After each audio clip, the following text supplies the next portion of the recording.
Hey everybody, I'm Ben Higgins. Hey, I'm Serena Pitt. Hey, this is Blake Moynes. Hi, this is Alana Milne. Hey, I'm Lindsay Hamilton. And you're watching The Bros Ceremony. And you're watching The Bros Ceremony. And you're watching The Bros Ceremony. And you're watching Bros Ceremony. And you're watching The Bros Ceremony.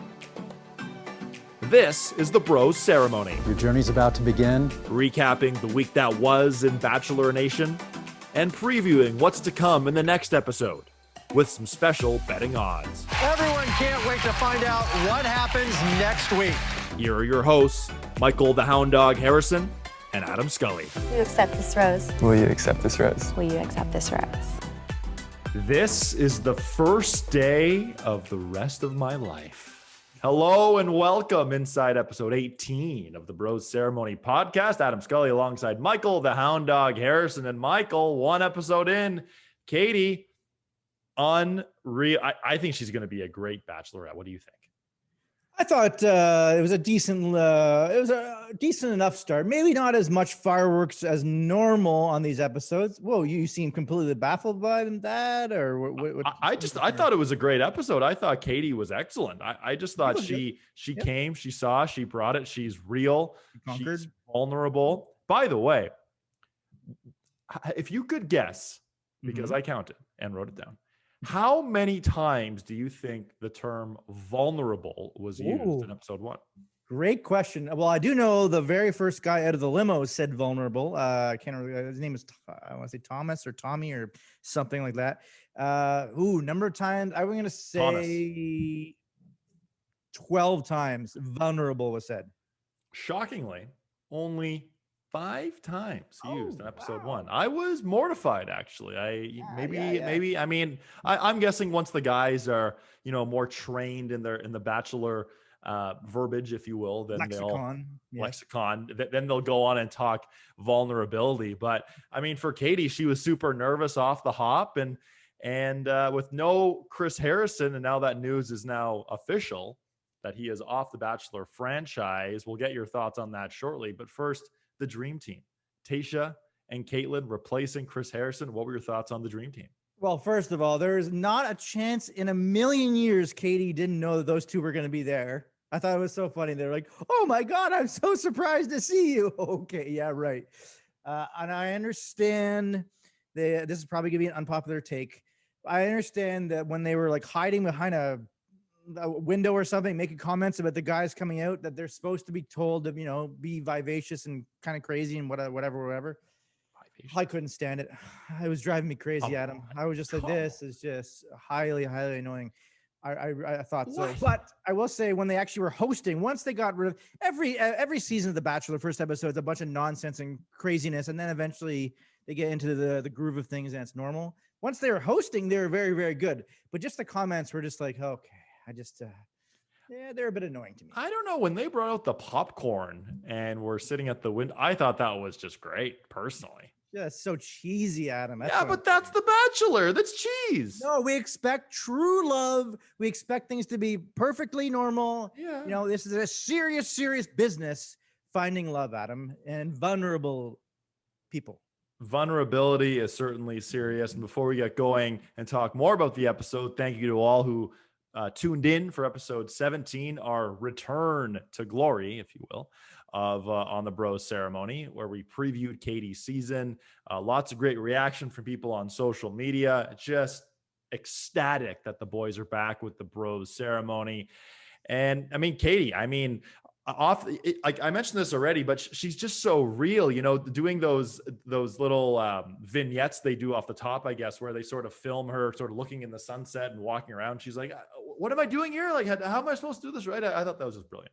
Well, that's just brilliant because that's what the show wants you to feel. They want you to be like, so you're basically a sucker to the editing is what I'm trying to say, Adam. Oh yeah. It's exactly what they want you to feel. And you felt it. And, but you're right. No, she does seem like a really great bachelorette, and she does, to borrow a phrase from the show that's overused, but it's true. She does seem like she is there for the right reasons, and actually legitimately will be a very good bachelorette, I believe. Although, and we were talking about it to a friend of ours, a previous past guest on this podcast, actually, Katie, she was saying, and I agree with a lot of these men, didn't really stick out very much. There weren't many that were like, oh, this guy just seems like an absolute for sure going to win the season right away. They were all just, What'd you think? Yeah, I mean, not really like. I thought they were well dressed. I thought there were some weird sock combinations with short pants. I thought that Yes. really stood. That really stood Or no out to socks me. at all. Or no Yeah, socks. but that's been a fad now for some time, and I don't personally get it. I mean, your shoes are gonna stink afterwards, but I mean, I thought there weren't many guys that really stood out, but I mean, for us, they showed a bunch of the or a couple of guys sort of their a 30-second to a minute little teaser of them in their hometown, and of course, Brendan from Toronto, Ontario, playing hockey, goalie as well. Goalie, of course he is. Yeah, I understand they're trying to play into the stereotypes or whatever, but it's just he seemed like an all right guy, I guess, but he introduced himself, and obviously they told him to do this, from Toronto, Canada. He's from Toronto, Ontario. I've railed on this before. You don't say you're from Dallas, America. You say you're from Dallas, Texas. So he's from Toronto, Ontario, but the show got him to say he's from Toronto, Canada, which drives me crazy, as you can tell. Yeah, clearly. And Brendan came onto the show not wearing a tie, and a lot of people did have ties on. Let me rephrase that. When you go on the show, would you go tie, no tie, bow tie? What sort of ensemble would you walk out of the limo in? I would like to think I would be wearing loudmouth pants to really stand out, because obviously a lot of these men try to do things to stand out. They're the most fun you can have with your pants on, loudmouth pants. They're absolutely exceptional. They should be a sponsor of this podcast, actually. That's an idea right there. Yeah, and you know what? Maybe even do the coat with that. A loudmouth coat, I'm sure they make them as well. They do. Just They have do. crazy patterns, and just really stand out.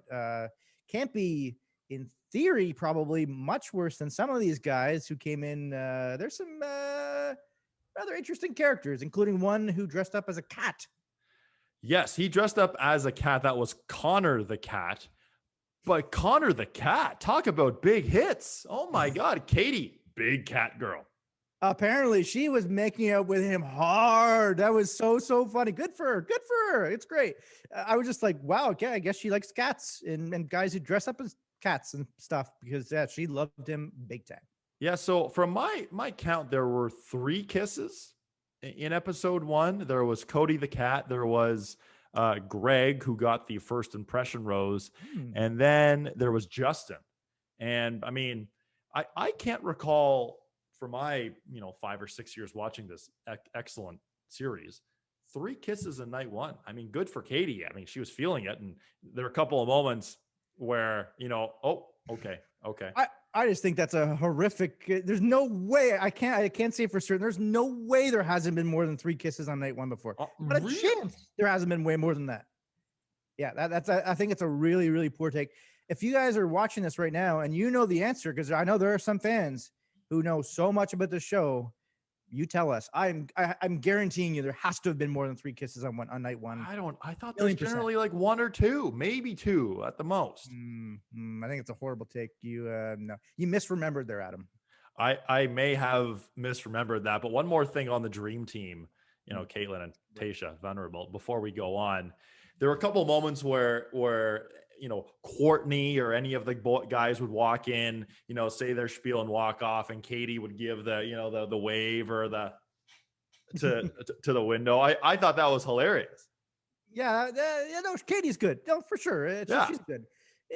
Again, they're told to obviously be overly expressive and stuff. They're not going to sit there, twiddling their thumbs. I get it. I understand the show, all the process of it, but toward the end of it, I'm just like, okay, that's just like, let's get down to the nitty gritty. I want to learn about love, Adam. I want to see these people's love stories and their journeys quicker. Is that so wrong of me? That's not so wrong of you. And you mentioned wanting to see everyone's journey and, quest or process to find, no, not process, their journey to find love. And for a lot of the guys, Katie saw them right away. But for someone in particular, showed up in a box. And when James came out of the box, Michael, I got to say, the salad you're rocking right now was very reminiscent of what James looked like, sort of with the slick back, some product in there maybe. You're not wearing the light gray suit, but I think Hound Dog and James have a lot in common. This is a gray suit, actually, so maybe not super light, but it is gray. Okay, Yeah. his is like as gray as this wall. Well, I apologize. I'm not the guy coming out of the box. I'm sorry for you, Adam. I apologize profusely. But back to the dream team that we were talking about. One of the comments that was hilarious, what Tayshia said when she saw, well, she didn't see him, something in the box. She says something like, "Oh my God, is there a guy in the box?" Yes, there's a guy in the box, Tayshia. Yes, there's a guy in the box. What a shocker! Like, but those remarks were just like, oh, okay, well, yes, clearly there's somebody in there. But a lot of the men were they were quite jealous of him and his play.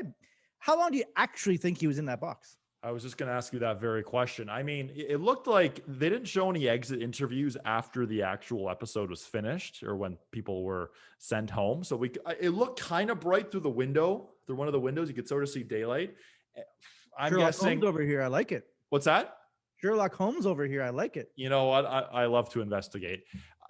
I would say of real time. I mean, I'm curious if he ever actually came out. I'd say it'd be over 3 hours. Yeah. That's probably maybe, fair. but I mean, like, did he have anything in there? Did he have food? Did he have some drinks? Did he have a toilet? Like, what sort of things do you have in said box? He just had like 20 beers in there, and he just comes out just completely hammered. That Just would be Nikita Sloshnikov. Yeah, just falls over. That'd be amazing. Yeah, there's definitely some other guys who did some rather interesting things as well when they showed up. I wrote a couple of these down. Well, there's obviously the guy who did the awkwardly long hug. Yeah, that was strange. I don't have his name written down, but honestly, yeah, that was. I didn't write a lot of these guys' names down because no one remembers. You're not going to remember names after the first episode. You're a monster if you remember all 30 names after the first episode. By the way, seriously, is that a bad take? No. I think that's a really good take. I was shaking my head because I definitely did not remember everyone's name. But now, Michael, I always think that you are a ball of energy when you come on this show. And speaking of balls of energy, Trey coming in the truck, spring out, balls of energy. Trey, great. And when they had their little, mini one-on-one or initial get to know you, they were back in the truck with the balls. The ball pit looks like just the most fun ever to be in those, I can't even remember the last time I was. Obviously, it was when I was a kid, but it just looks like it'd be the most fun to be. Too bad. Yeah, well, you sound like you were doing that last week or something. Is that I was. I won't confirm or deny it. Is that a regular Tuesday for you to be in a bunch Friday, of actually? Yeah. Friday. Gotcha. Yeah, there was that guy. So he was interesting. Then there was the dude that drew.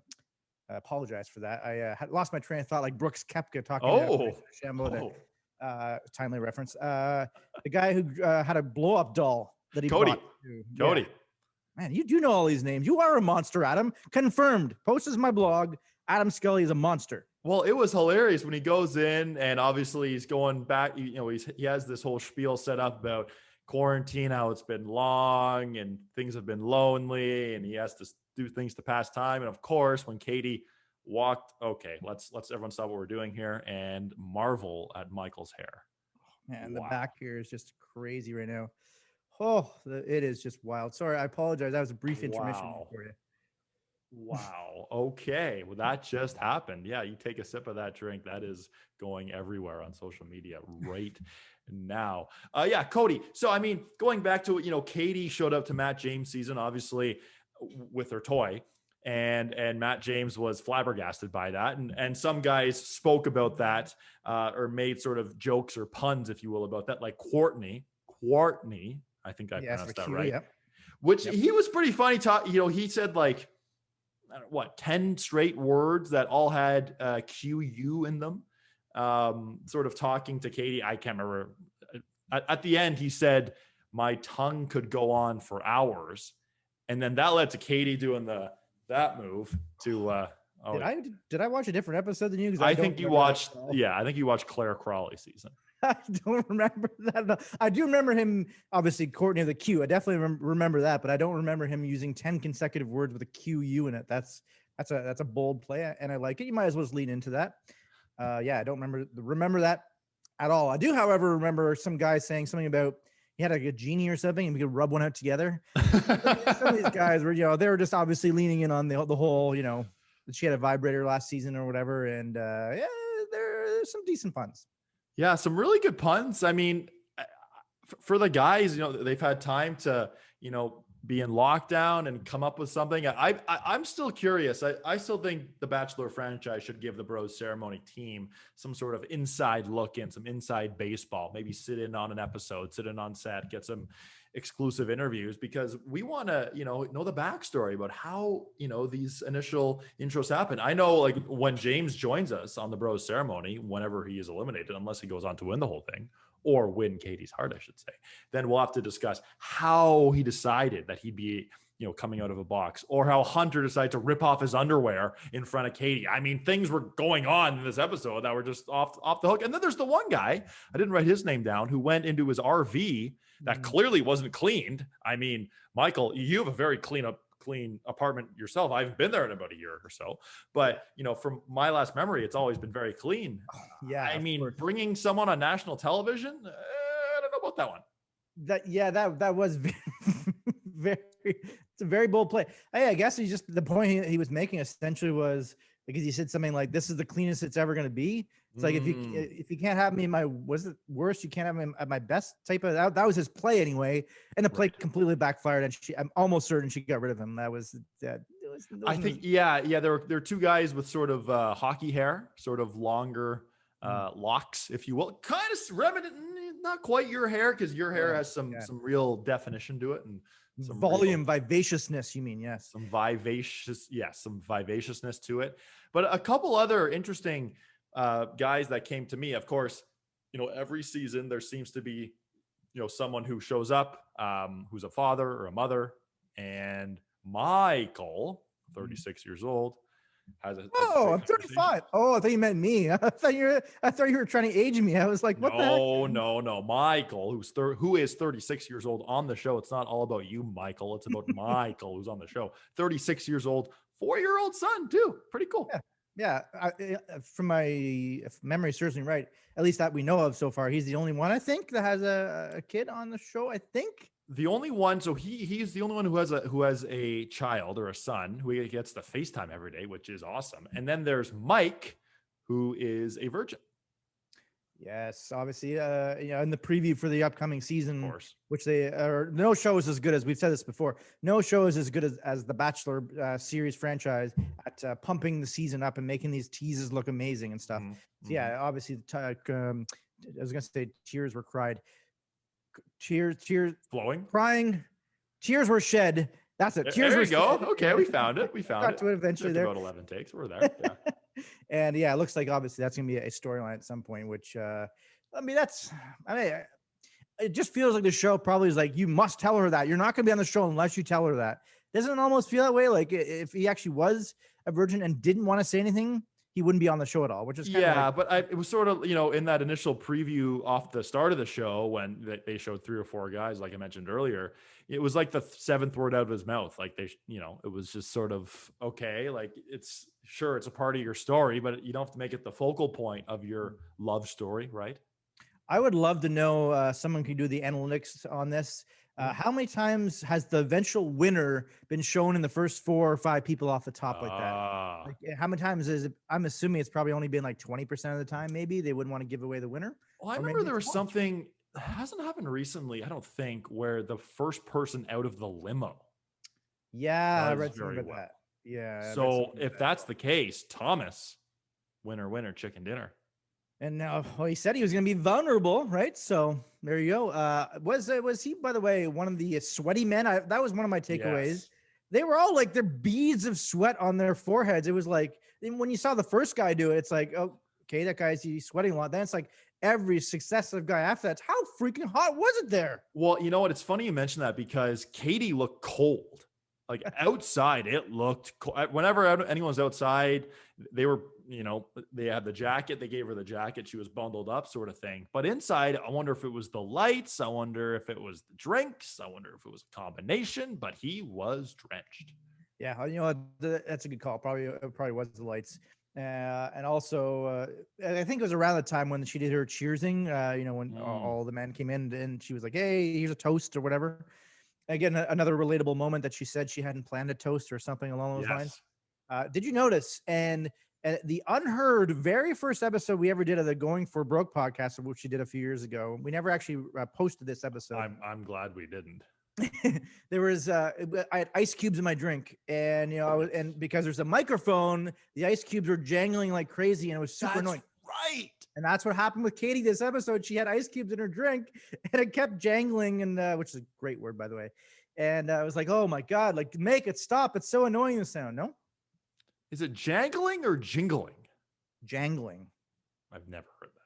JAN. Let me Google that right now while you make your next point. I could be wrong. I'm pretty sure I'm right though. Yeah, you know what? But I do respect Katie for, going in, not having a toast planned and just sort of following her heart. And speaking of following their heart, we mentioned Connor the cat as well. When he did get that kiss and go in for that kiss, how about the makeup smudge going on Katie's nose? I just thought that was hilarious. I can tell you did too. Yes, and she was, like I said, she was going all in on that. Absolutely love that. Yeah.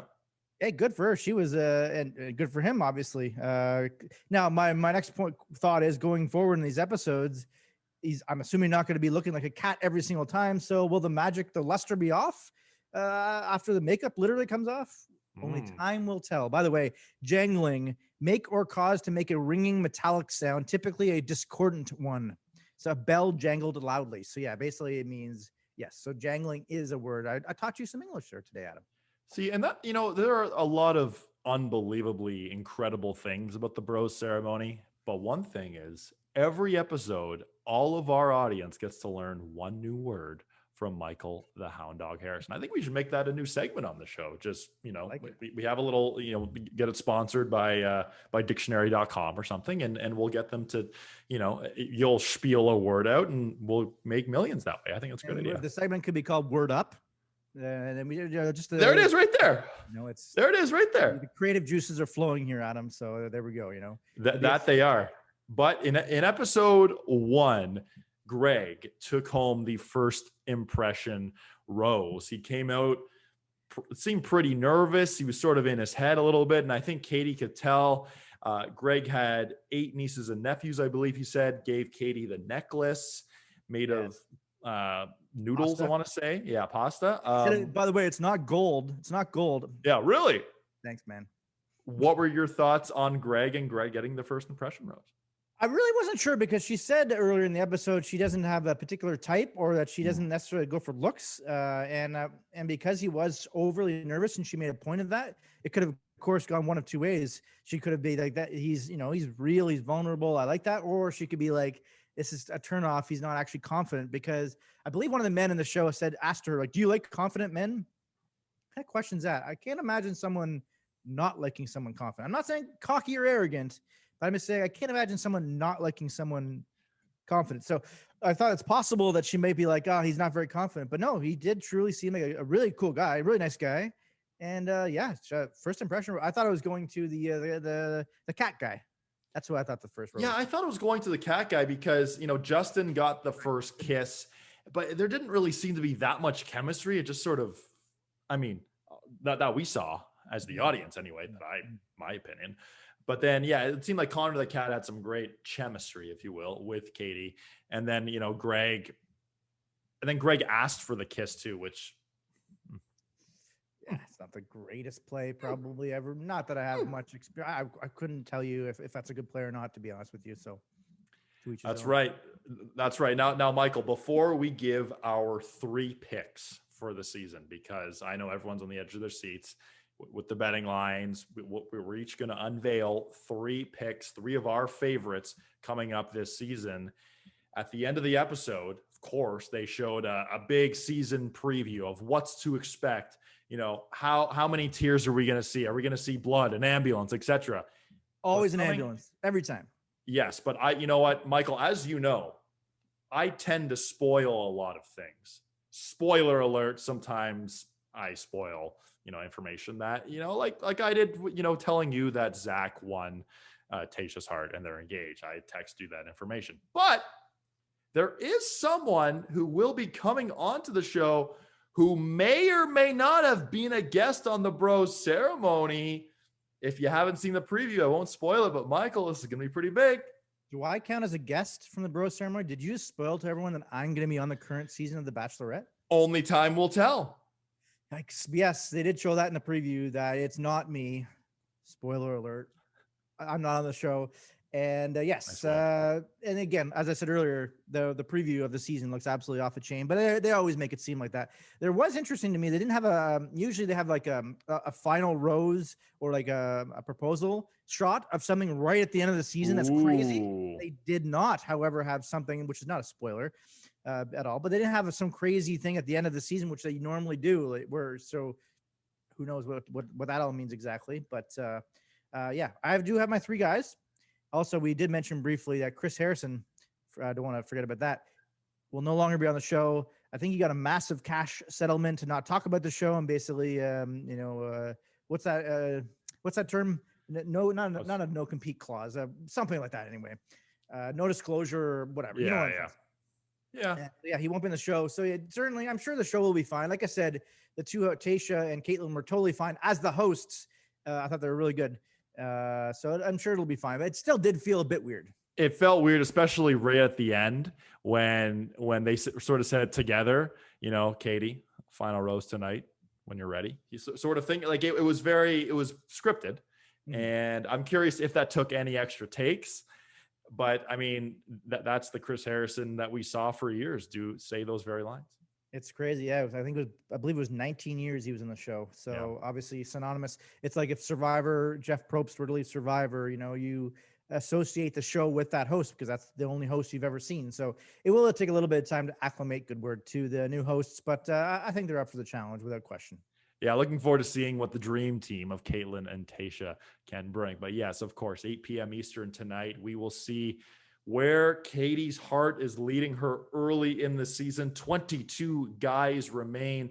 We started the season 29-1 in a mystery box or magic box, or I can't remember what they said. But before we go, of course, we have to save the best for last.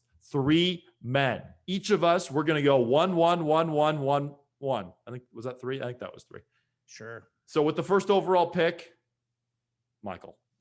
Okay, I'm gonna pick we mentioned him. I played really coy earlier. Trey, my boy Trey. I noticed your face. I noticed you're like, oh yeah, he's all right, and then nothing. Cool. Yeah, he seemed like a really I don't know. He seemed like a really awesome guy. I love Trey already. And the ball pit, great move. I think she's gonna love that. That's my boy. That's my number 1 pick, Trey. All right, with my number 1 pick, I am going with Thomas, the first man out. Little sweaty, the height difference. I thought there was a good chemistry between them. You're shaking your head.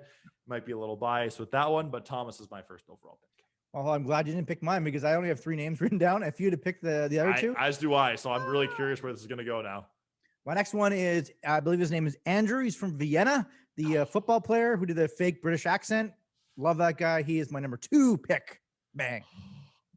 If I could show you my list right now, I would. I mean, I could share the screen on Zoom. Or you literally could piece of paper. Yeah. No offense. Yeah. But I could said that.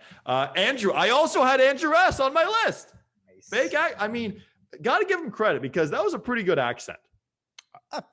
Pretty good. I was like, why is it so obvious? Because she's like, oh, it was so clearly obvious that, and then she's like, oh, because you would have had to come over here from quarantining from a different country. But everyone quarantined though. So, I mean, everyone quarantined for 2 weeks. Something, yeah, but it seemed like they have a pretty good initial chemistry together. Spark, I would say, as it were, yes. Spark notes. Your third pick.